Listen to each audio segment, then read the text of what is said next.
All right, Uncle Tilla. All right.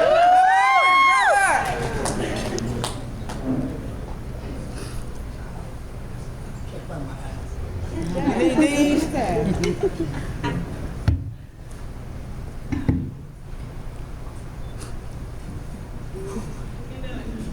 Come on. Smile a little bit, Tilla. First, I want to thank God for letting me be here, see all my family, friends, other people here. Amen. And not be dead laying out in front out here. Because it's like when I get to see a bunch of my family and friends when I go to a funeral. But I'm just real happy that we were able to come together on a happy occasion. I've got all 5 of my sons here. One had the plane from the West Coast, one had the plane from the East Coast, and they both got in last night. And I'm just glad that they're here. I want to apologize to Miss Martha Vaughn because, like Tim, when she called me, I said, "Well, my niece is running game, playing with me. I'm trying to work, and she out here, doing this." So I was kind of short with her, and I really didn't mean to be.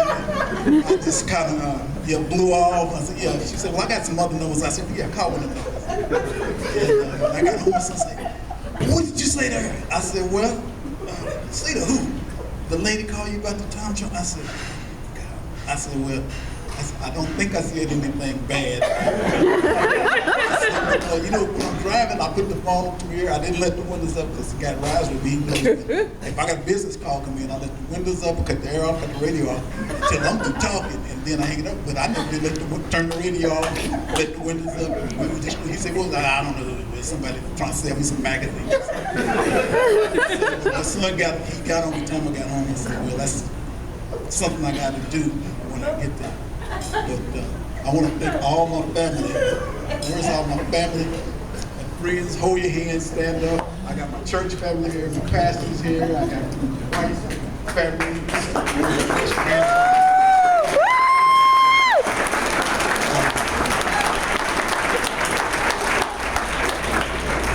My wife is here, and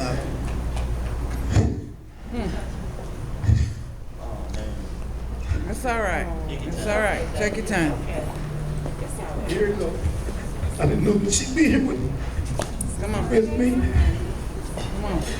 And I thank God because, she's helped me raise those 5 sons, and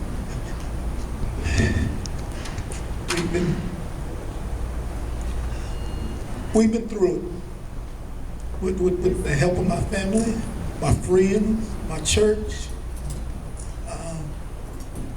It's come along. It's not everywhere that right where I want it to be, but with the support that I've been given from my, we gonna make it. Oh yeah. I had a suit. I've been at it for a few years. She said, "Well, you gotta get a suit." I said, "Well, okay." So I went to pull the suit out. She said, "Oh, you ain't wearing that." I said, "I ain't going if you put that on."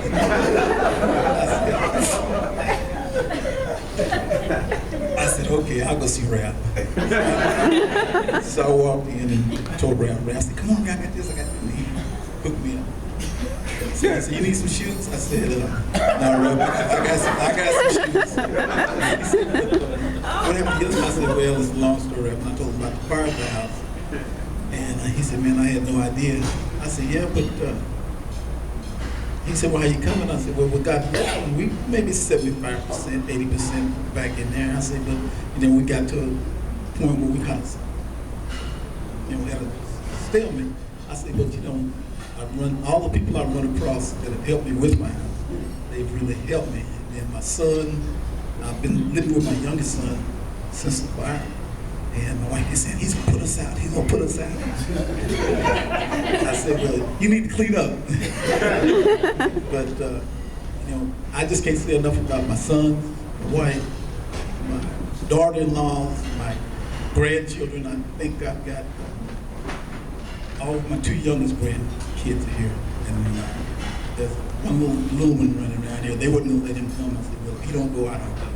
Because that's my road dog. He goes to work with me sometime when, you know, and he talks to me. I mean, he's 3, but I can talk to him, he talks to me. And if I'm not doing any bad physical labor, he goes with me and he likes me. I won't let him drive, but he does get into things. And his dad has, he will take care of him in the way that he should be chastised. Discipline. I told my son, his father, I said, you know, I can't remember ever having to spank you guys. And he looked at me, kind of rolled his eyes. He said, what do you mean? He says, I can't ever remember having to spank you guys for doing anything. I said, I know y'all did things, but I can't remember. I just want to thank everybody. I know it's no time. Oh, I did have this one thing here.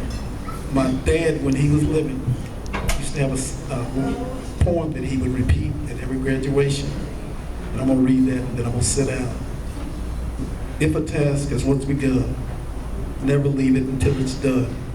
Be the labor great or small, do it well or not at all. And I kind of live by that because when I got out of college, I went to HBCU, Langston University. And I gotta say, that's one thing that's impressed me most about Tom, is that he's got in behind the black universities when nobody else would. Right. When none of the other celebrities would say anything at all, Right. say anything at all about a black university. He stood up for them, helped them all he could. And other than meeting President Obama, I think this man here, him and Jay, two of the most people that I'd rather meet in my life. And I think, you know, I can, well, listen, if I meet Obama between 9 and the end of the week, I can go on and die. Other than that, I'm just, you know, I said I wasn't gonna cry. I put a thing on Facebook. I put a thing on Facebook this morning and told my sister, I said, I'm sitting here in front of the computer now trying to get all my tears out before I get up there so I don't be crying. But it's just, it's hard when you know what you're going through and you know this many people's got your back. Right. Because if you know you got this much support, you can accomplish miracles. You can do things that you never think you'd do. You know, you just, it helps your inner strength. It may not be there, but when you look out and say, hey, well, you know, I got 50 people over here that's depending on me, you can do it. And Pam, I'm gonna have my wife stand up. Stand up. Stand up.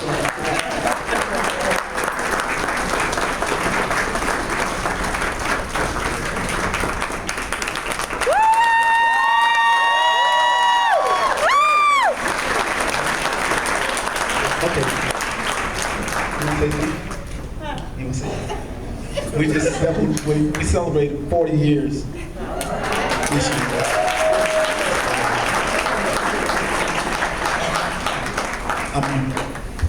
Thank you again. Thank you.